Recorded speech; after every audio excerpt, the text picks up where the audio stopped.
귀한 찬양을 통해서 세상 근심 가운데 있는 저희들을 주의 은혜의 얼굴의 빛과 영광의 빛 앞에 가면 세상 근심 다 사라진다고 해주는 귀한 찬양 감사합니다. 우리 하나님께 영광의 박수, 성가대에 감사합니다. 박수 드리겠습니다.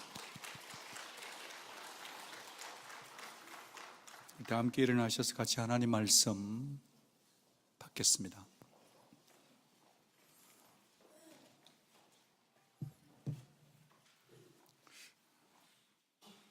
오늘 우리에게 주신 하나님 말씀은 구약 성경 신명기 15장입니다.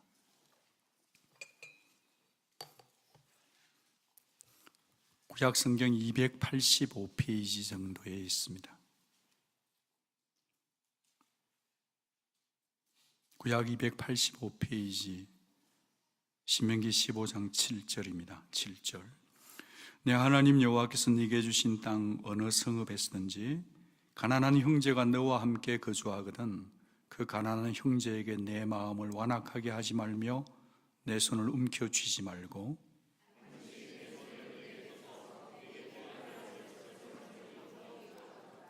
삼가 너는 마음에 악한 생각을 품지 말라. 곧 이르기를 일곱째 해에 면제년이 가까워 왔다 하고 네 궁핍한 형제를 악한 눈으로 바라보며 아무것도 주지 아니하면 그가 너를 여호와께 호소하리니 그것이 네게 죄가 되리라.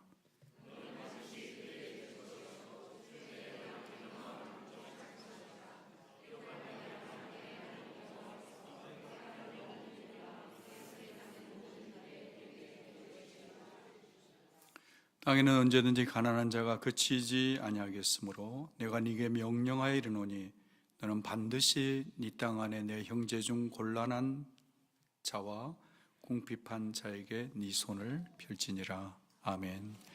하나님의 말씀입니다. 아멘. 자리에 앉아 주십시오. 잠깐 기도드리겠습니다.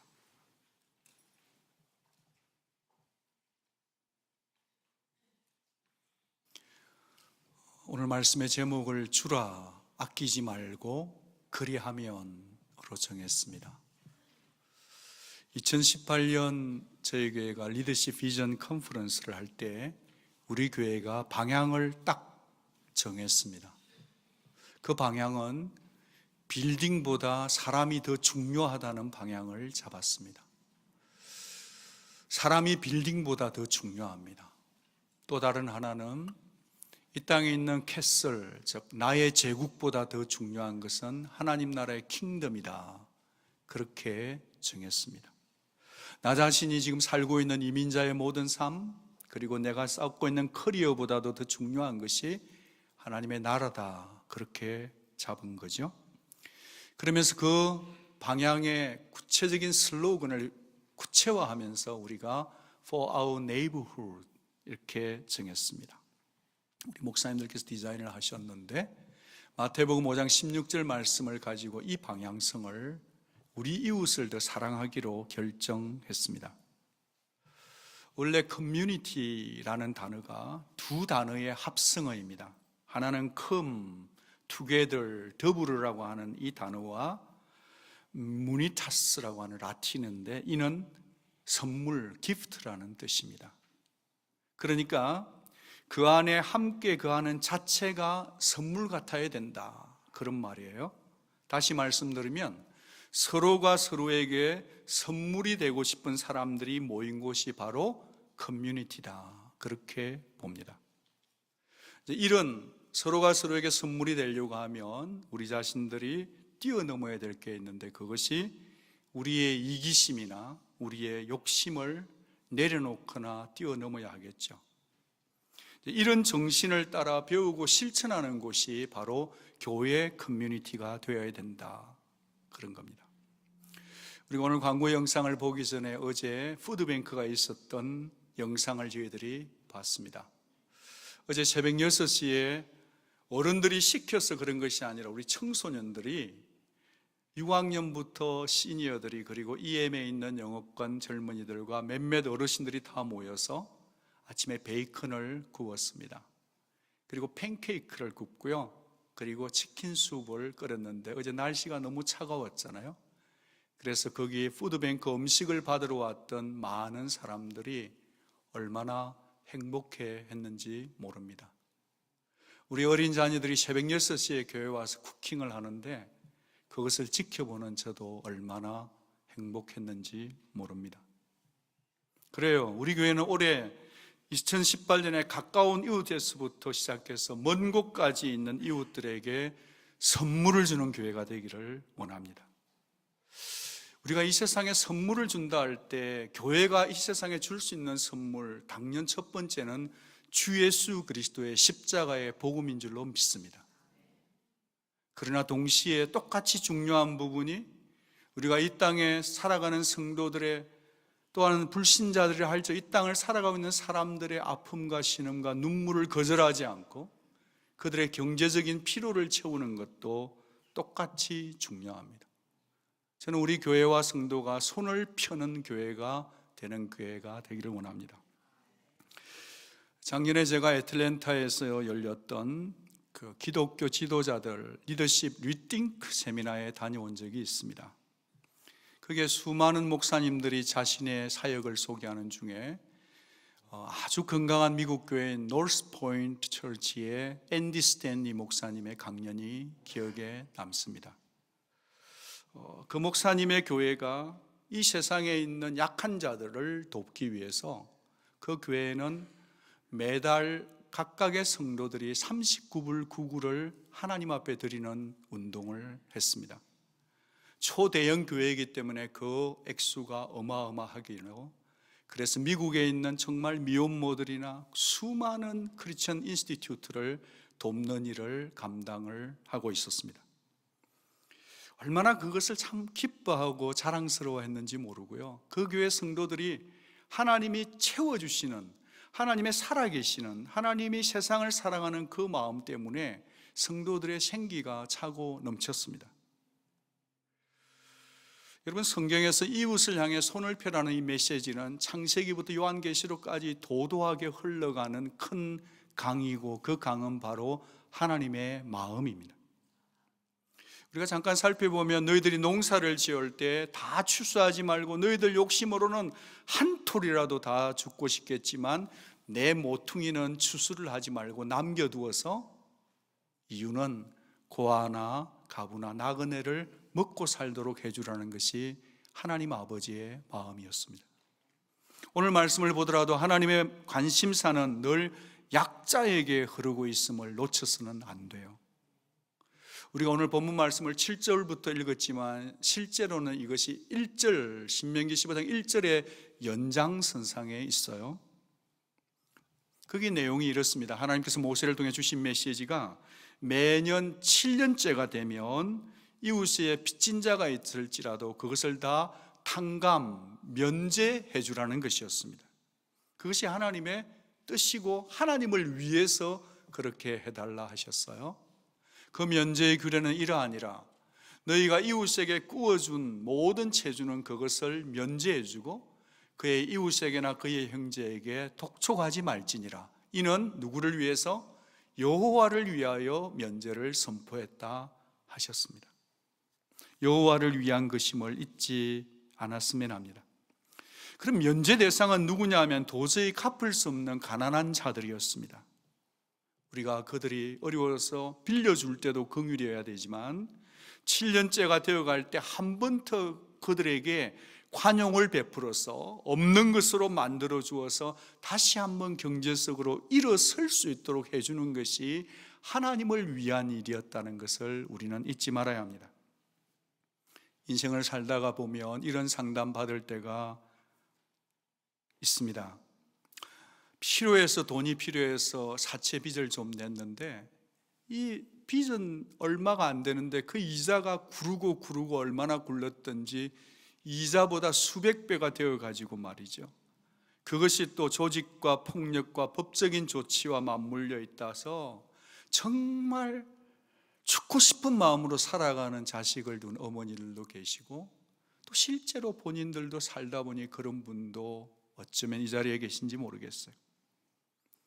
인간의 힘으로는 풀 수 없는 것, 그럴 때 하나님이 그런 세상, 그런 사람살이를 훤히 들여다보시는 하나님께서 그 고통의 무게를 아시고 면제와 탕감이라고 하는 리듬을, 경제적 비즈니스 리듬을 세웠다는 것입니다. 저는 요즘 믿음이 깊어진다는 성도의 특징이 뭘까를 많이 생각해 봅니다.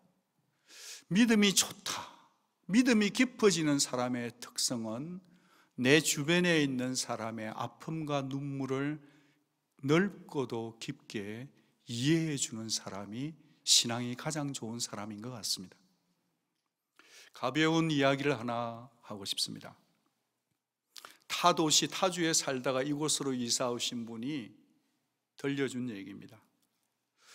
이분이 이제 타도시에 이렇게 있을 때 아기가 태어나서 아기를 덜쳐업고 그 한국인이 운영하는 가게를 가가지고 보니까 때마침 파격 세일을 하는 물품이 있는데 자기도 꼭 하나 가지고 싶은 물품인데 아기 기르는데 도움이 돼요.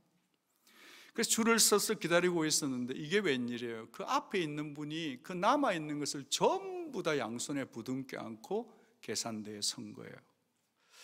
그래서 참 용기를 내가지고 아주머니 죄송해요. 너무너무 미안한데 제가 아기를 얻고 다시 올 수 없어. 그러니까 그거 하나만 좀 제게 주시면 안 돼요. 그렇게 얘기를 하는데 안 된다는 거예요. 자기도 줄 서서 그러면 나보다 빨리 오지 그러는 거예요. 이거 내가 다 샀기 때문에 못 준다는 거예요. 그러면서 이제 너무 좀 마음이 그랬는데 계산대 앞에 섰는데 마침 그 문이 싹 열리면서 다른 분이 들어오면서 그분에게 하는 말이 어머 권사님 기도원 갔다 오더니만 벌써 오셨네 그러더라는 거예요. 권사님 기도원 어땠어요? 하니까 이분이 하는 말이 세상에 하나님이 있잖아 하늘 문을 쫙 여시고 은혜의 복을 얼마나 부어주시든지 감당이 안 됐다는 거예요. 본인은 하늘에서 은혜가 쏟아졌다는데 입으로는 간증이 하늘을 찌르는데 나눌 줄은 전혀 모르고 남을 배려하는 마음은 눈꼽만큼도 없는 이 사람을 보고서 그 사람이 결심을 했대요. 나는 교회 절대로 안 가겠다. 그렇지만 하나님이 부르시니 예수를 믿을 수밖에 없는 거죠. 사랑하는 여러분, 신앙이 좋다는 게 뭐냐면 너무 그렇게 사는 거 아닌 거예요. 신앙이 좋다는 것은 남을 배려할 줄 아는 사람이에요. 그 사람이 하나님 마음을 닮은 사람이란 거예요. 여러분, 오늘 우리가 이 말씀 읽은 말씀 속에는 하나님이 우리를 사랑하는 마음이 절절히 흘러가고 있는 거 아닐까요? 7년이 되었는데 면제를 선포한다는 것은 하나님이 가난한 자에 대한 배려와 사랑이었다는 것을 잊지 말아야 합니다. 여러분, 우리 중에 누가 가난하고 싶어서 가난하게 된 사람이 있으면 손들어 보십시오. 다 잘 살고 싶지만 그게 안 되는 게 인생 아니에요? 그러니까 그런 우리들 연약한 자를 알고 하나님이 사랑하시기 때문에 이 제도를 세운 거 아니냐고요. 우리 중에 누가 가난뱅이로 살고 싶냐고요. 하나님이 정확하게 아십니다. 그런 세상이니까 너희들이 나를 믿는다고 하는 나의 언약의 백성들이 이 세상을 향해서 손을 좀 펴주면 그래도 너희 중에 가난한 자가 없어지지 않겠느냐 하는 하나님의 마음이라는 거예요. 너희 중에 가난한 자가 없으리라 하지만 하나님은 우리 인간을 아시기 때문에 주님 오실 때까지 가난한 자가 있을 거라는 말은 뒤집어 보면 먼저 하나님을 사랑하는 우리들이 하나님의 법대로 구제하지 않는다는 현실을 반증해 주는 거예요. 하나님은 우리의 불순종을 알아요. 하나님이 우리가 얼마나 욕심꾸러기인지를 아시는 거예요. 어떤 불순종이 일어나냐면 뻔하잖아요. 여러분이 그 전문가들이니까. 7년이 되어가면 뻔질나게 찾아가가지고 내 나라 내 돈, 그 돈이 어떻게 벌은 돈인 줄 아냐. 내가 웨이트리스 해가지고 있잖아. 벌은 돈인데 내 눈에 흙 들어가기 전에 안 받고는 내가 안 넘어갈 거다. 아예 그냥 6년쯤 되면 이번에 빌려줬다가는 이참에 빌려주면 내년에 다 탕감되니까 아예 빌려줄 생각조차도 안 하는 게 인간의 마음 아닙니까? 그래서 제2 성전시대의 문헌들을 보면 그 당시에는요, 이 법을 살짝 바꾸어서 돈을 빌려주지도 않아도 되는 수증법을 만들어 놨더라고요. 그게 우리예요. 물론 어떤 사람 중에는 나쁜 의도로 머리가 좋은 사람이 있어요. 꼼수 두는 사람들. 그 사람은 6년쯤 되면 어떻게 입에 사탕 발림을 해가 빌려가지고 그걸 악용하는 사람도 있을 수 있습니다. 우리 주변에도 있고 우리 안에도 있습니다. 그렇지만 그렇다 할지라도 너희들 그 판단, 최종 판단은 나 여호와 하나님이 할 것이니 너희들은 너희가 판단하지 말고 빌리러 오는 사람에게 사랑을 베풀으라.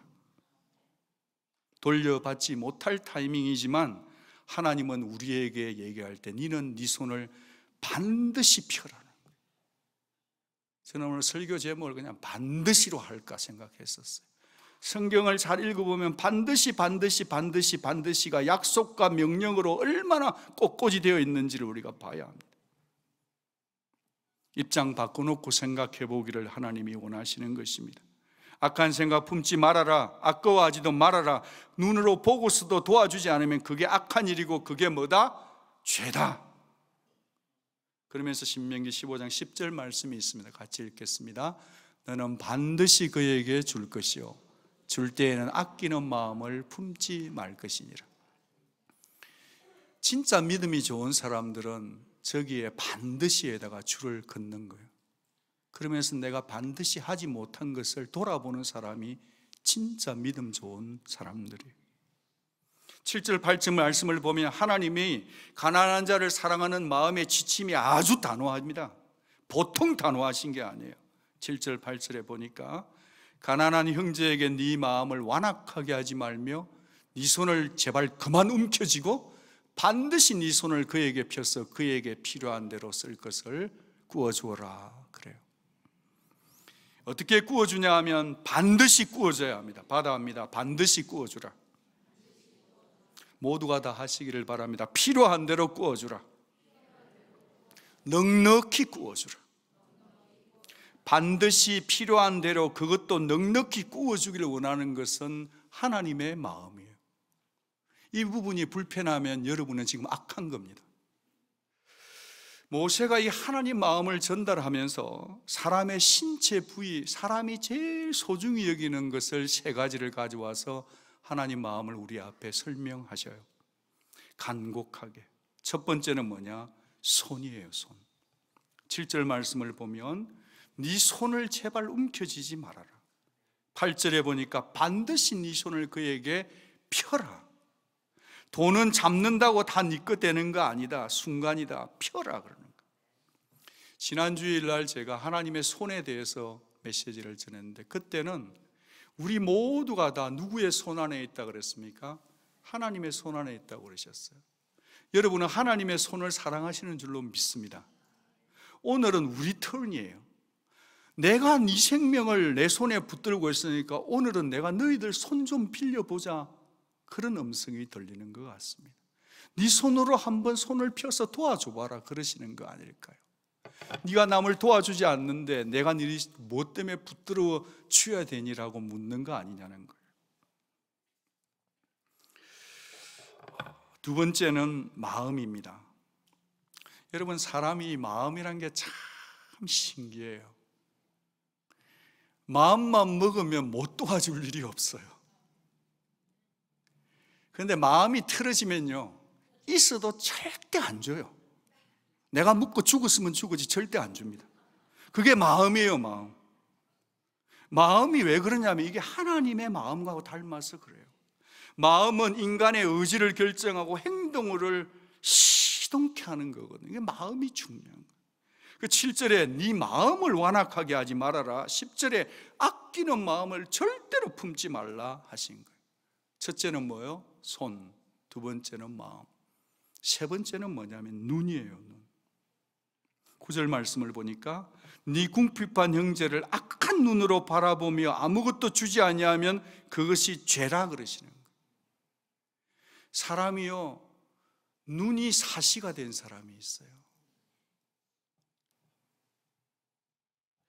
여러분, 가난한 사람이 여러분에게 다가오면 그 사람이 얼마나 힘들고 어렵겠어요. 그런데 얘기하는 거예요. 눈으로 얘기해요. 아이고, 내 그렇게 게으름 피울 때 알아봤다니. 아니면은 또 저 인간이 왜 나한테 도움을 받으러 오지? 네 그럴 줄 알았다 하면서 우리가 눈으로요 도와주지도 않으면서 우리의 눈으로 사시가 되어가지고 얼마나 그 사람을 죽이는지 몰라요. 그게 벌써 형제를 보면서 악한 눈으로 바라보니까 관점이잖아요. 관은 마음에서부터 나오니까, 마음에서부터 악한 생각을 품으니까 사람이 사람으로 안 보이고 나를 정말 괴롭히는 인간으로 보이니까 그 문제가 일어난다. 그래서 죄가 되고, 그렇게 주지 않으면 그 사람은 자기의 연약함을 하나님 앞에 기도하게 되면 그것이 우리에게 뭐가 된다? 죄가 된다는 것. 이게 하나님 아버지의 마음입니다. 그러니까 정리를 해보면 우리가 선행을 하고 구제하는 출발점은 어디서부터 시작되냐? 여기서부터 시작되는 거예요. 마음으로부터 시작된 그것이 손으로, 눈을 통해서 손으로, 행함으로 이어지기를 하나님은 지금 원하신다 이 말이에요. 이거는 구약 성경만 말씀하는 게 아니고 신약의 야고보 사도도 우리에게 가르치셨습니다. 여러분이 잘 아시잖아요. 믿음은 무엇과 함께 일하죠? 행함과 함께 일해요. 행함이 없는 믿음은 무슨 믿음이라 그런 거죠? 죽은 믿음이라. 죽은 믿음이 아니라 남도 죽이는 믿음이 되는 거예요. 아까 그 권사님이란 분의 그 사람 때문에 그 사람 예수 안 믿고 지옥 갔으면 어쩔 뻔했어요? 야고보서를 계속 읽다 보면 추워서 벌벌 떠는 사람에게 집에 가서 히트 빵빵하게 털으라 그러는 거예요. 먹고 배가 고픈데 집에 가서 있는 거 다 챙겨서 햄하고 부대찌개 끓여 먹으라는 거예요. 그러지 말라는 거예요. 그거는 악하다고 지금 말씀하고 있습니다. 그래서 우리는 세상을 좀 봐야 됩니다.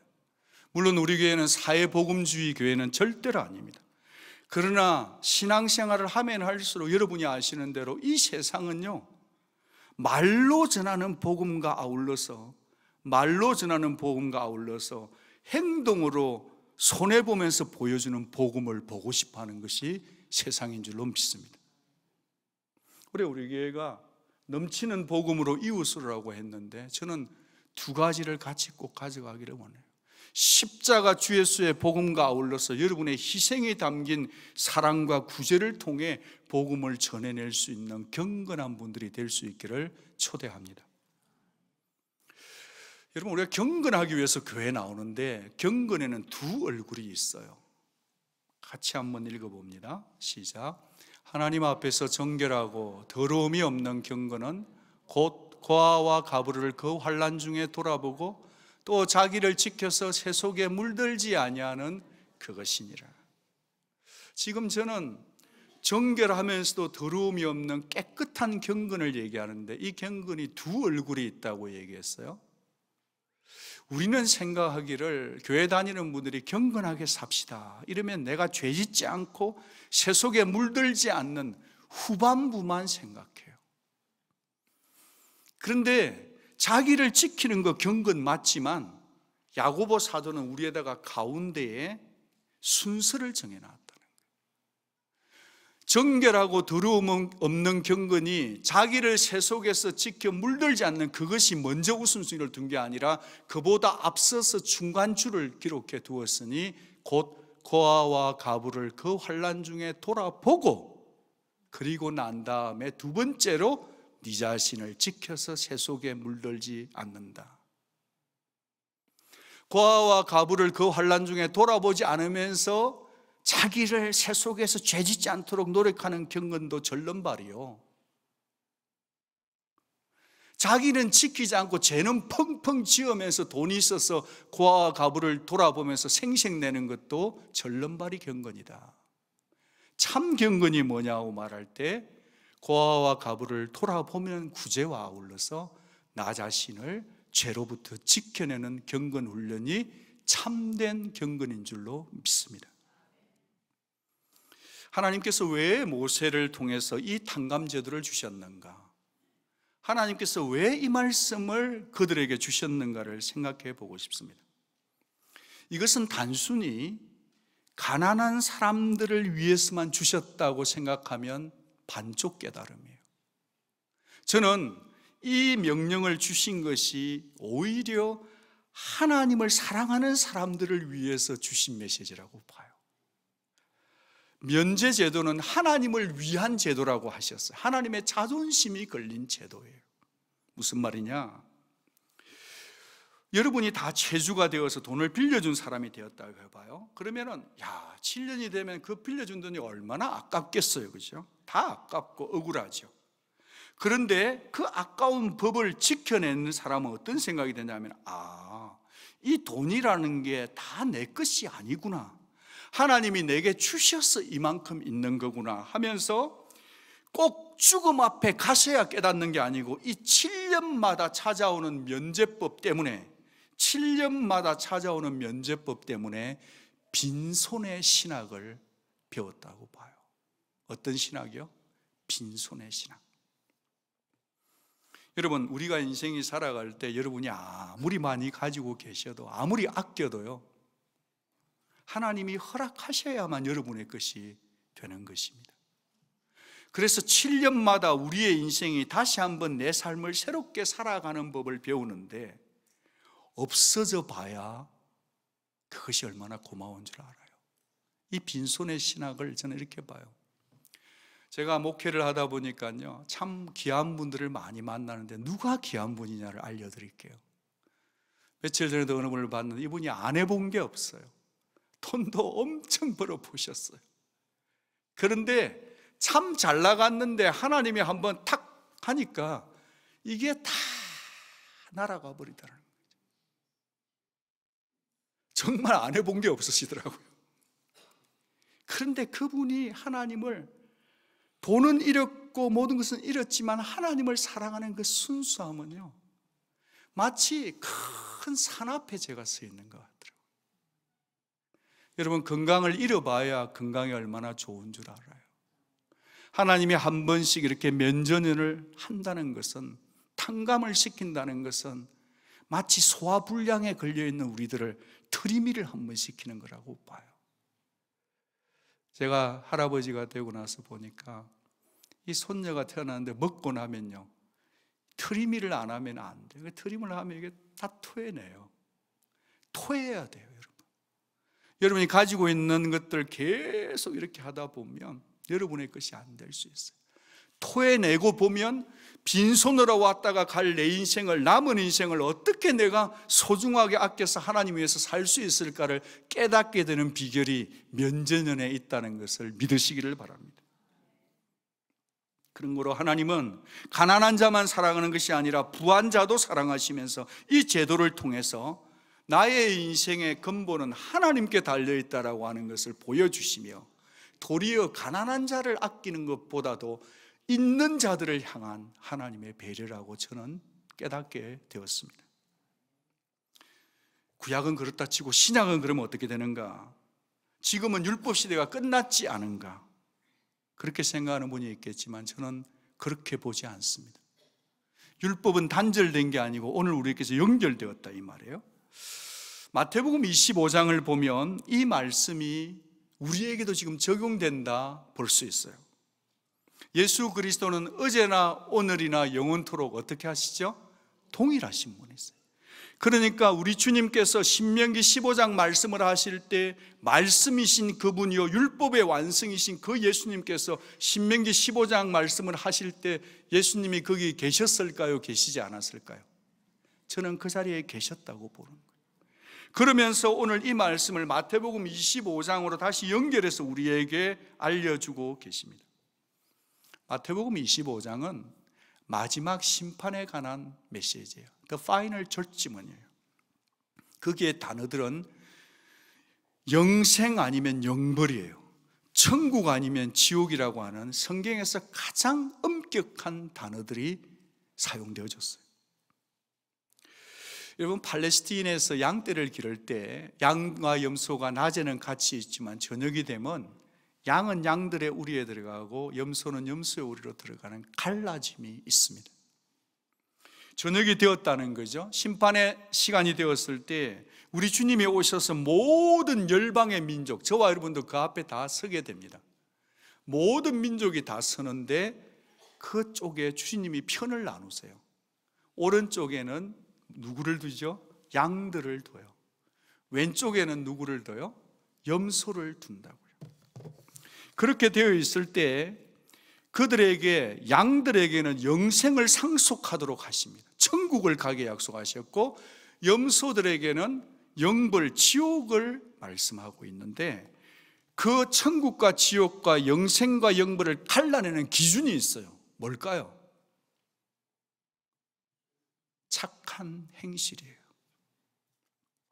행동 언어였어요. 어떤 행동을 한 사람으로 가르냐면, 줄일 때에 먹을 것을 주었고, 목마를 때 마시게 하였고, 나그네 되었을 때 영접하였으며, 헐벗었을 때 옷을 입혔고, 병들었을 때 돌아보았고, 옥에 갇혔을 때 와서 본 자, 그들은 양들이라 하고 영생을 주는 거예요. 그런데 그렇게 하지 않은 자들에게는 영벌과 지옥을 말씀하시면서 주님이 바로 갈라내셨어요. 여러분, 우리 이 시간에 같이 하나님 말씀을 한번 확인해 볼 수 있기를 원합니다. 다 같이 마태복음 25장 말씀을 찾아서 읽겠습니다. 신약성경 44페이지입니다. 마태복음 25장 31절부터 제가 이미 배경을 말씀을 드렸고, 거기에는 구분이 있습니다. 그러면서 거기에 줄일 때, 목마를 때, 나그네 되었을 때, 헐벗었을 때, 병들었을 때, 옥에 갇혔을 때가 있습니다. 그때 양으로 비유된 의인들이 37절에 우리가 언제 그런 일을 했습니까? 그렇게 할 때 40절에 주님께서 그 양들에 비유된 의인들, 착한 행실을 한 사람에게 이렇게 말씀하십니다. 40절과 45절은 거의 99% 똑같은데 한 단어가 다른데, 그 한 단어의 다름 때문에 천국과 지옥, 영생과 영벌이 갈라지기 때문에 말씀을 유의해서 들어야 합니다. 40절 말씀을 같이 읽겠습니다. 시작. 임금이 대답하여 이르시되 내가 진실로 진실로 너희 양들에게 이르노니 너희가 여기 내 형제 중에 지극히 작은 자 하나에게 한 것이 곧 내게 한 것이니라. 이 사람들은요, 예수님인 줄 알고, 예수님이니까 내가 잘해서 잘 보여야지 하고 했던 게 아니고, 내 주변에 있는 지극히 약하고 정말 보잘것없는 그 사람이 어려울 때 도와주었다 이 말이에요. 우리 주님은 내 주변에 가장 약한 자에게 한 것, 예수님께 잘 보이려고 한 게 아니라 그냥 사람을 사랑하는 마음으로 한 그것을 누구에게 한 것이다? 그들에게 한 것이 아니라 나 예수께 한 것이라고 규정지었다는 거예요. 반대쪽으로 45절에 가보겠습니다. 여기들은 염소, 즉 악인들입니다. 이 사람들이 하나님을 아는 사람들이었다는 것을 잊지 말아야 합니다. 45절 같이 읽겠습니다. 이에 임금이 대답하여 이르시되 내가 진실로 너희에게 이르노니 이는 지극히 작은 자 하나에게 하지 아니한 것이 곧 내게 대하여 하지 아니한 것이니라. 이들은 막 고함을 질렀습니다. 예수님, 우리가 언제 안 했습니까? 예수님 언제 옥에 갇혔습니까? 예수님인 줄 알았으면 내가 했죠 하면서 핏대를 올렸는데, 주님이 말씀하시기를 네 중에 있는 지극히 작은 자 하나에게 안 한 게 곧 누구에게 안 한 거다? 나 예수께 하지 않은 것이라 했습니다. 저는 여기서 정리를 하고 싶습니다. 우리는 절대로 착한 일을 해서 천국 가는 자들이 아닙니다. 착한 일을 해서 천국 간 다음에 우리 교회는 이단교회가 되지만, 우리는 주 예수 그리스도의 십자가의 복음을 믿음으로 천국 가는 교회인 줄로 믿습니다. 그런데 예수님을 믿는데 상당히 많은 성도들 가운데서도 이 구원의 복음은 따먹으면서도 지극히 작은 자에게 선을 베풀라는 이 부담스러운 말씀은 모른 척 피해가는 사람들이 이 땅에 참 많습니다. 이 말씀은 어느 신학자가 주장하는 말씀이 절대 아니고, 어느 목회자가 여러분을 위협하기 위해서 주는 말씀도 절대로 아니고 주 예수 그리스도의 말씀인 것을 기억합시다. 네 형제 중에 지극히 작은 자 하나에게 어떠한 사랑을 보였느냐에 기초해서 주님은 우리의 마지막 있을 곳을 결정하셨다는 이 무거운 말씀을 여러분 스스로 신중하게 들어주셨으면 좋겠습니다. 다시 한번 정리합니다. 은혜로 구원받은 자, 선행으로 구원받는 게 아니고 은혜로 구원받는 우리들이지만 은혜로 구원받은 자에게 반드시 나타나야 될 것이 있으니 그것은 자원해서 나보다 약한 사람을 돕는다는 것입니다. 아멘. 지난 금요일 저녁에 큐티 학교를 열었어요. 그때 사교우가 변화되는 얘기를 우리가 나누는데 우리 청년 중에 데이빗 웰스가 이런 말을 했습니다. 우리의 선행이 우리의 구원을 보장하지 못한다고 저는 배웠습니다. 그러나 은혜로 구원을 받고 예수를 믿은 자는 이 사개오처럼 반드시 이웃에게 선행을 베풀어야 합니다. 공적으로 죄를 토해야 합니다라고 데이빗 웰스가 얘기를 했어요. 그래서 제가 데이빗 형제님이 올라와서 이번 주에 설교하세요. 내가 할 얘기가 거기 다 들었습니다. 그랬습니다.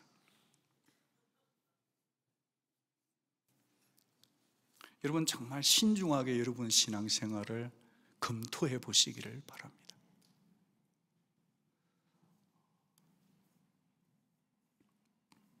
오늘 저기 본문으로 다시 돌아가 보면 하나님께서 가난한 자에게 내 손을 펴면 어떻게 하는지 약속을 주셨습니다. 같이 한번 힘차게 읽겠습니다. 시작. 이로 말미암아 내 하나님 여호와께서 네가 하는 모든 일에 네 손이 닿는 모든 일에 네게 복을 주시리라. 저는 이번에 설교 제목을 그냥 이로 말미암아 그렇게 정할까도 생각을 해봤습니다. Then 조건이잖아요.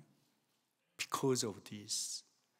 너희가 네 손을 펴면 나도 반드시 내 손을 펴주겠다는 거예요. 믿으시기를 바랍니다. 이게 복음입니다, 여러분. 십자가의 주 예수를 믿어 구원받고 천국 가는 것만 복음이 아니라 하나님이 여러분을 손을 펴면, 말씀을 따라 손을 펴면 하나님도 여러분에게 손을 펴주셔서 복을 주신다는 이 말씀이 복음이니 믿으시기를 바랍니다. 복만 받으려고 하지 말고 손을 펴야 합니다. 여러분이 정말 복을 받고 싶으면 손을 펼 줄 아셔야 합니다. 하나님이 왜 이렇게 복을 주시기를 약속하셨을까 생각해 보셨습니까? 단순히 착한 일하고 선행한 보상일까요? 저는 그렇게 생각하지 않습니다. 우리가 선행을 했기 때문에 보상받았다는 차원이 아니라 하나님의 마음을 알아들인 철든 자녀들에게 하나님 아버지가 우리에게 주는 선물이라고 봐요. 이 지구상에 여전히 가난한 자가 섞여 살고 있지 않니? 그런데 내가 그들의 아픔과 그들의 눈물과 그들의 고통과 그들의 배고픔을 내가 차마 지켜볼 수가 없구나. 그런데 너희들은 보이지 않는 나 여호와를 믿으면서 내 말을 존중하면서 내가 그들을 아끼는 것처럼 너희가 나를 대신해서, 나 여호와를 대신해서 아껴 주었으니 내가 어찌 네 하는 일을 도와주지 않겠니? 저는 이 마음이 오늘 말씀의 심장이라고 봅니다. 여러분 정말 저희들이 하나님 아버지의 마음을 안다면, 그리고 이 땅 가운데 Thy kingdom come, Thy will be done, 하나님의 나라가 이 땅에 임하고 하나님의 뜻이 이루기를 원한다면 이제는 구체적인 실행 지침이 필요하다고 봅니다. 우리 모두가 얘기는 하지만 올해는 더 많은 전쟁의 소식들이 있을 것입니다. 올해는 더 많은 불안한 일들이 있을 것입니다. 더 잦은 홍수가 찾아오고 더 많은 눈들이 올지도 모릅니다.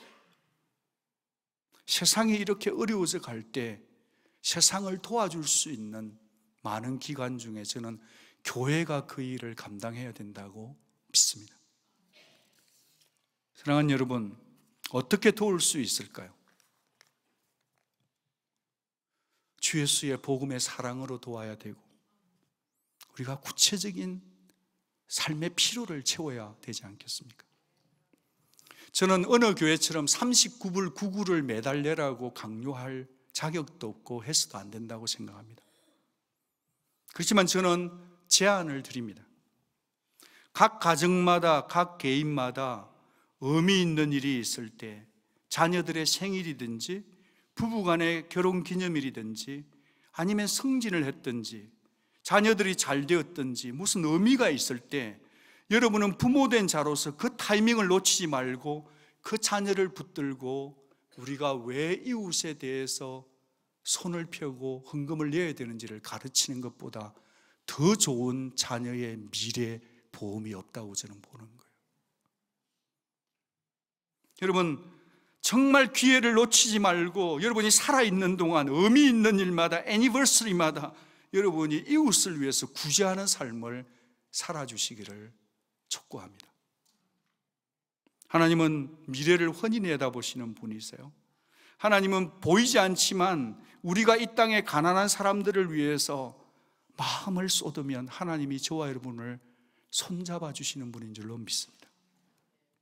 그래서 우리가 리더십 비전 컨퍼런스 때 말씀드린 것처럼 여러분이 가능하면 한 달에 19불 99를 For our neighborhood, 이웃 사랑 헌금으로 내어주시면 좋겠습니다. 9불 99도 괜찮습니다. 5불도 괜찮습니다.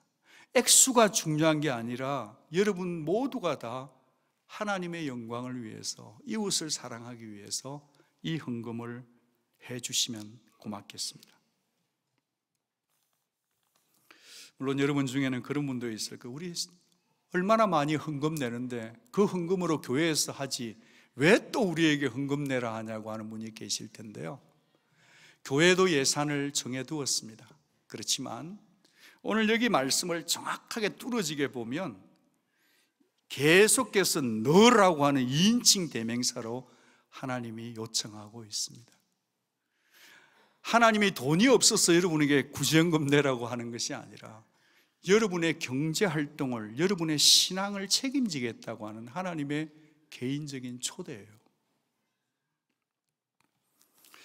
사실은 지난 주간에 춥고 어려운 일들이 많았지만 정말 많았어요. 그렇지만 그 중에 하나가 어느 분이 전화를 주셨는데 노스캐롤라이나의 듀크 대학 앞에서 이 목사님이 혼신의 노력을 다해서 그 듀크 대학의 똑똑한 녀석들 한 20여 명을 성경 공부를 했는데 이분이 한 4, 5개월 전에 한국에 나와서 건강검진을 받아보니까 간암 말기더래요. 근데 뭐 보험도 와서 자연치료요법으로 자기의 몸을 돌보면서 성경 공부를 시키는데 교회 렌트비를 낼 돈이 없어서 낮에 우버 택시 기사를 했다는 거예요.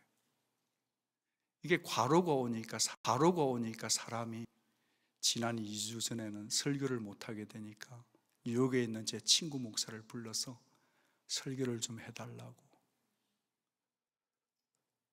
그래서 그 친구 목사가 온누리 교회가 그래도 건강한 교회니까 좀 도와주면 안 되냐고. 근데 제가 우리 교회 법적으로 제가 쓸 수 있는 돈의 리밋이 있고 제가 이렇게 손을 잘 안 됩니다. 그래서 제가 미안하다. 이미 예산 결정이 끝났다. 내가 사랑의 손에 한번 말은 해보겠지만 기대를 하지 말아주기를 바란다. 그러고 나서 전화를 끊고 나서 참 마음이 참 어렵더라고요. 어제 다시 전화가 왔는데 그 목사님이 이렇게 흰색 똥이 나왔대요. 그러면 이제 이게 마지막 스테이지라고 얘기를 하는데 도와줄 일은 참 많은데 여러분 오해하지 마십시오. 목사 도와주려고 한다가 아니라 이게 주님의 교회니까. 참 이렇게 뭐가 좀 펀드가 모여있고 사랑의 헌금이 모여있으면 그 사모님도 살아야 될 거고 아이들도 먹어야 될 텐데 그런 저수지가 좀 만들어져 있으면 제가 결정하는 거 거의 없어요. 우리 사랑의 손 위원회나 우리 카운슬에서 의논을 해서 이렇게 좀 급히 도와주기도 하고 휴스턴의 하비도 도와주기도 하고 지난번처럼 그럴 수 있는 정말 우리 용량에 맞는 사랑의 저수지를 하나 팠으면 좋겠습니다. 액수는 상관이 없고 여러분 마음이 움직이는 대로 헌금을 해주시면 그 헌금은 우리 자신을 위해 쓰지 않고 이웃을 위해 종교를 초월해서 우리 교회가 그래왔던 것처럼 선행을 베풀어 드리고 싶습니다.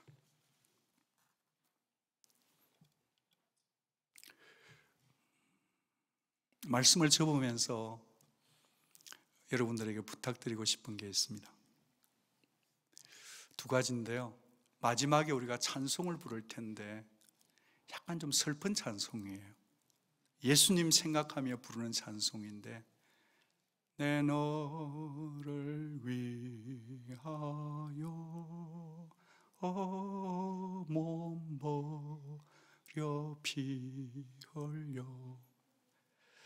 너무 느리게 부르면 청승 맞고요, 너무 빨리 부르면 경망스럽고, 어떻게 불러야 될지를 몰라서 새벽에 일어나서 얼마나 많은 오케스트라, 수많은 사람들의 곡들을 들었는지 모릅니다.